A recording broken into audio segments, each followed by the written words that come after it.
Hello and welcome to Sports Week. I'm your host Dan Tracy. I'm joined by my strike partner Tolu, and it's time to talk AFCON because we really have reached the business end of proceedings. Sunday is the final. It's Senegal versus host Morocco. Senegal got the better of Egypt in midweek. Morocco squeezed past Nigeria on penalties later that same evening. So we're down to the final two. Tolu, is this the final you would have anticipated a few weeks ago? On paper, yes. Morocco are the top-ranked nation on the African continent. Senegal are the second-ranked team on the African continent. So the tournament has gone true to form. The last four teams in the tournament were four of the top five teams on the African continent, if you go according to the FIFA rankings. So it's not been an AFCON of surprises. Everyone pretty much has arranged themselves in the order that they've been playing football in. So Morocco are the top-rated side on the African continent. Everyone knew from once they were announced as host nation that it was going to be very, very difficult to not win the tournament. I think we all were banking on nerves and the fact that they hadn't won the AFCON in almost 50 years as the reason why we thought they couldn't get it over the line. But they've shown a lot of mental strength and they probably got lucky on a few occasions. I felt the game against Tanzania could have gone wild. And the game against Nigeria, they obviously were the better team. A couple of calls that maybe were a little dodgy, but you have to say that they asked the questions and Nigeria pretty much defended after maybe the second half all the way into extra time. So I think this is a fantastic advert for African football. Morocco are one of the best teams at this tournament. They are the host nation. They're the African team that got to the semi-finals of the FIFA World Cup. On the other hand, if you take out Morocco and if this AFCON was holding anywhere else apart from North Africa and apart from Morocco, you probably would tip Senegal as the favourites to win the tournament. Well, we look at the semi-final scores. One goal scored in those two matches. It feels like, I don't know if there's a trend where teams are playing not to lose, rather to win. Is that a fair statement? Is that something, more importantly, which is going to unfold at the weekend?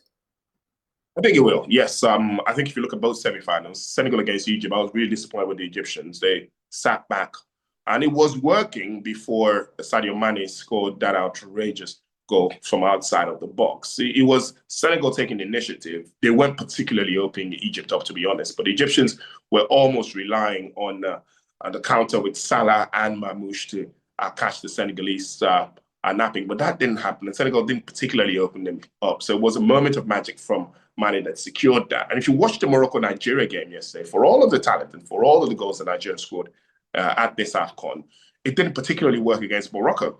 Morocco blocked the passing lines to the top strikers in Ako and Victor Osimhen up front. And Alex Iwobi, who's been responsible for most of the creativity in the Nigerian team, was also starved of the ball.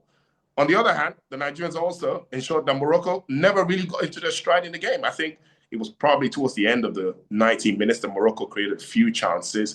And once it got to extra time, you kind of felt that Morocco, yes, they slightly were trying to win it, but Nigeria basically were on spaghetti legs at the time and were looking to get to penalties. So I think there's so much at stake. The AFCON means so much to these guys, to be honest.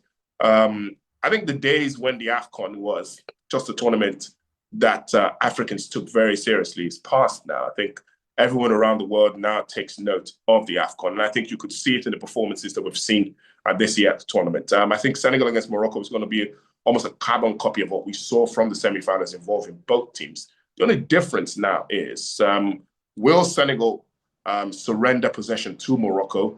Because that's what Senegal have done to everyone at this AFCON. And the Moroccans on their part have also deprived everyone of possession when they've played at this AFCON. So it's going to be a clash of styles. In terms of physicality, I think Morocco are one of those North African teams who can compete with some of the big Western African teams in terms of strength and stamina. But I think the Senegalese probably are a little slightly more street smart. Brahim Diaz looks like the obvious outlet for Morocco on the right side, along with Achraf Hakimi, which has been a real good point for Morocco at this tournament. And look, if for everyone who saw the game with Nigeria and all the games at this AFCON, the home support is absolutely crazy. You cannot.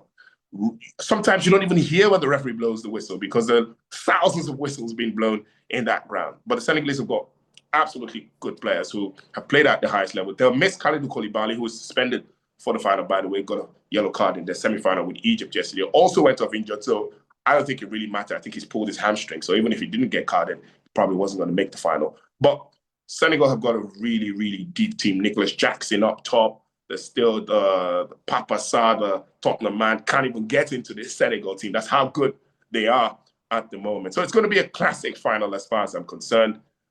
I think they're going to cancel each other out. And I think that's probably going to be the popular score from everyone you ask on the African continent about how this final is going to go. I don't think Morocco are going to play Senegal. I don't think Senegal are going to play Morocco. I think this one will go all the way to the lottery of penalties. Right, then something's got to give. If you are a betting man, who are you backing to lift the trophy? I'm Nigerian, and I was really disappointed Morocco beat us in the semi-final, so I'm definitely not backing Morocco from my heart. But my heart wants Senegal, but my head says Morocco. I think just the sheer weight of expectation from the Moroccan fans and just the atmosphere, I think it will spur this Moroccan team to victory. I'm sorry, but Senegal have lost a couple of AFCON finals. I think they'll add this to their collection. I think Morocco will win the trophy and there will be celebrations all over. And I think they'll deserve it. They've probably been the best team on the African continent the last 2-3 years. They failed to show up at the AFCON, which has been a very, very big minus on how powerful and how respected it could have been on the continent, because they basically never show up at the AFCON. But they've chosen the right time to show up right in front of their fans. And I think it will go to extra time and maybe penalties, but I think it will be Achraf Hakimi raising that trophy on Sunday. Well, Tolu says it's a homecoming party for the hosts, and as host of this show, we'll see you next week. Thanks very much and goodbye.